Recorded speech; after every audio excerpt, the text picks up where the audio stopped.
విద్యార్థులకు బంగారు భవిష్యత్తు అందించాలనే లక్ష్యంతో సానా సతీష్ బాబు ఫౌండేషన్ చేసిన కృషి ఫలించింది. కాకినాడ మెయిన్ రోడ్లో గల జిల్లా గ్రంథాలయ సంస్థలో పోటీ పరీక్షలకు సిద్ధమవుతున్న విద్యార్థులకు అవసరమైన పుస్తకాలు, మౌలిక సదుపాయాలు లేవని తెలుసుకున్న ఫౌండేషన్ ఒక కంప్యూటర్తో పాటు సుమారు 45,000 రూపాయల విలువైన డిఎస్సి మరియు ఇతర పోటీ పరీక్షలకు సంబంధించిన పుస్తకాలను అందించింది.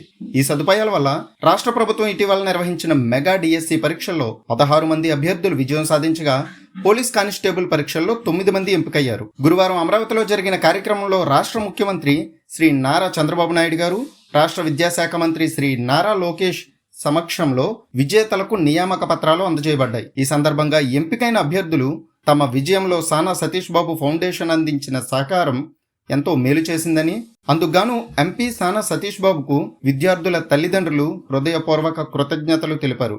ఈ సందర్భంగా రాజ్యసభ సభ్యులు సానా సతీష్ బాబు మాట్లాడుతూ, అభ్యర్థులు సాధించిన ఈ విజయం నాకు గర్వకారణం. ఇది మరెందరికో యువతకు ప్రేరణాత్మకంగా నిలుస్తుంది అని పేర్కొన్నారు. జిల్లా గ్రంథాలయ సంస్థ ఉప గ్రంథాలయాధికారి కె కిషోర్ మాట్లాడుతూ, సానా సతీష్ బాబు ఫౌండేషన్ అందించిన పుస్తకాలు, సదుపాయాల వల్లే నేడు గ్రంథాలయంలో కష్టపడి చదివిన విద్యార్థులు డిఎస్సి మరియు కానిస్టేబుల్ పరీక్షల్లో విజయం సాధించారు. ఇందుకు ఎంపీ సానా సతీష్ బాబు గారికి ప్రత్యేక కృతజ్ఞతలు అని తెలిపారు.